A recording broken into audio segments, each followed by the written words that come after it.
Doug, let's bring it home because as we know, all roads lead to gold.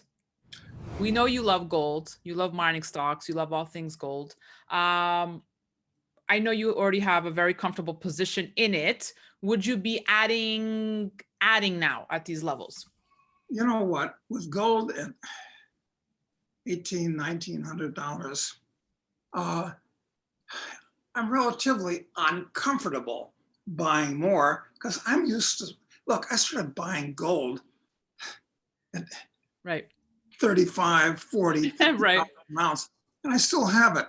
So it looks pretty expensive from that point of view. And in fact, in 2001, gold at $250, which it was in 2001, was cheaper in real terms than it was at $35 in 1971 because of the depreciation of the dollar. That's a rather shocking thing. So, all right, 250, dirt cheap, giveaway levels for gold. Today, it's 6 times that price. All right, inflation has doubled since then, 500. So, yeah, I think since we're on the cusp of a real upset, when there's going to be a panic out of the dollar as it loses value radically, yeah, I think gold is going a lot higher, actually. Panic out of the dollar. I guess people I've interviewed on the flip side would say, I've been hearing that for so long that the US dollar is going to crash. But Well, it keeps coming back. And it has crashed. It's just been a slow motion crash. That's all. It's been a slow motion crash. I mean, since the dollar was cut free from gold by Nixon in 1971, the general price level has gone up about 6 times. General price level. Although you can't really trust the government statistics anymore for the same reason that you can't trust the Argentine government statistics anymore. Not that you ever could. I mean, they make these things up for political advantage. They emphasize what they want sometimes and other times. Yeah, so the price level's gone up about 6 times, but it's really going to start moving because they're printing up money by the trillions. And look, when the government runs a deficit like it is now in the trillions, the Chinese and the Japanese and the Europeans, they're not buying debt. They're trying to get rid of US debt. It's a hot potato. So who's buying this debt? The Federal Reserve is buying the debt. And what happens when the Fed buys government debt? They buy the debt and they deposit, because the Federal Reserve, actually, the dollars in your wallet are called Federal Reserve notes. They deposit $1 trillion in the US government's accounts in commercial banks, Citibank, Wells Fargo. US government has accounts in these places. The Fed deposits that money in the US government's account, and that's where we get inflation. And then once it's in a commercial bank, the fractional reserve system allows them to lend that money out several times. That's the actual engine of inflation. Now, so far, inflation has been bad on a retail level, slow, kind of unnoticeable, kind of disguised. But I defy you to buy anything in the grocery store for less than $3. I feel it. I definitely feel it. Maybe because I'm buying diapers and baby formula now, but × 2. But no, I can't even get into like a get out of a Dwayne Reed without spending $50. And I'm like, or I was at Whole Foods the other day. I bought 4 items, Doug, 4. Yeah. And the bill was, whatever, $50. And it wasn't like luxury goods. And I looked like, I was like, wait, how is this possible? Yeah, it's shocking. So the numbers are actually inaccurate and disguised. And people ask, well, where are all the coins going? The nickels, dimes, and quarters, where are they? And it's pretty much what happened back in the 60s when Johnson took silver out of coinage. And he said, well, it's because of vending machines. There's not enough. So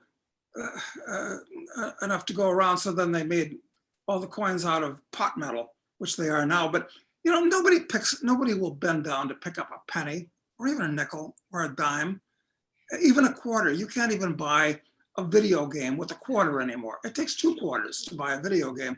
So actually, what we're witnessing is the disappearance of all US coinage. It's not worth it to create them, and people don't use them. So they're going away. They're going away. Doug, you've been keeping busy. I know you're writing. Let's talk about your latest book in the series that I've enjoyed thoroughly.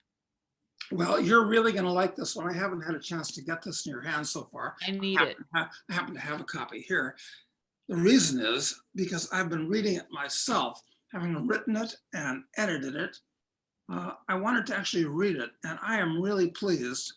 I'm excited to see what happens next, even though I wrote the book.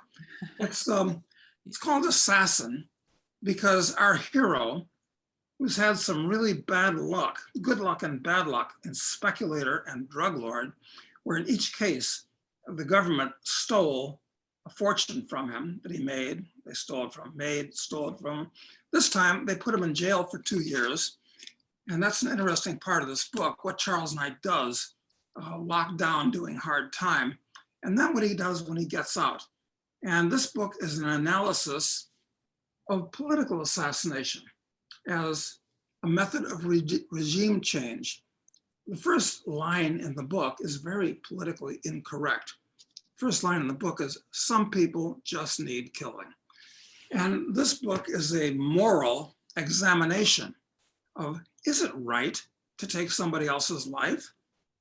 Would you have killed Hitler when he was a baby? That's a question sophomores in philosophy class always ask their teachers. So it examines this in great detail and the methods of doing so and who's deserving of it. And does it actually accomplish anything, or does assassination make things worse? But Charles is a clever guy, and although he becomes an assassin, very competent assassin, he works out a better method using blockchain technology to out NSA the NSA and watch the bad guys and make sure the bad guys, most of them in Washington, but other criminals of all types, get what they deserve. So this is a hell of a good book. I'd say it's even better than Speculator, although. Wow. And yeah. I love Speculator, so. Yeah, but and a lot of people thought Drug Lord was better than Speculator, but this one. Well, it's like deciding which was the best Star Wars, you know?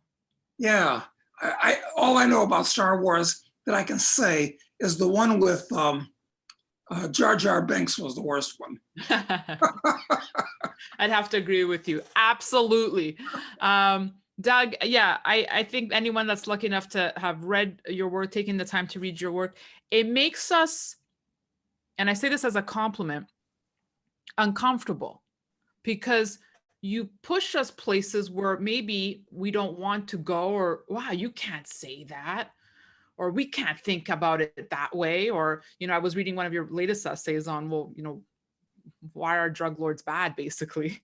And it makes a lot of sense, right? It just makes a lot of sense. So I want to say thank you for pushing our buttons in the right place and making us see things, or at least stop and think about things from a different perspective. So thank you, Doug.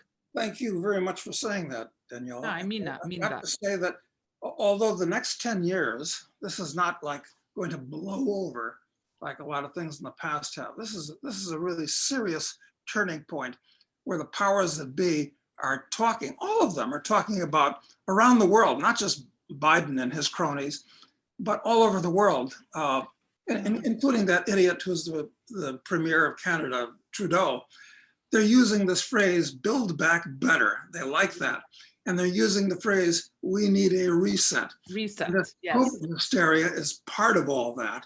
It gives them it gives them the general setting for a real reset. So we're in for a lot of trouble, really turbulent times over the next, not just the next year, it's over the next 10 years. That's why, look, this is going to be a great opportunity from a speculator's point of view. Gold stocks are really cheap right now. They're at a historic low. You just got to pick the right ones, Doug. Well, we can talk about nothing but gold stocks in some future interview, but I will. I just want to go I'm gonna on bring you record back. now and say, buy them. This is about the fifth chance in the last 50 years to load up on these things for a really spectacular run. I think I'm going to be right about that. I hope you will for a lot of our investors watching. Doug, last thing on my mind, just curiously, who would you say is the greatest US president in history? Do you have one? I would say Grover Cleveland, an obscure president, Yeah, because the because best, he was obscure. yeah, people say, well, Abraham Lincoln. No, Abraham Lincoln is actually one of the worst.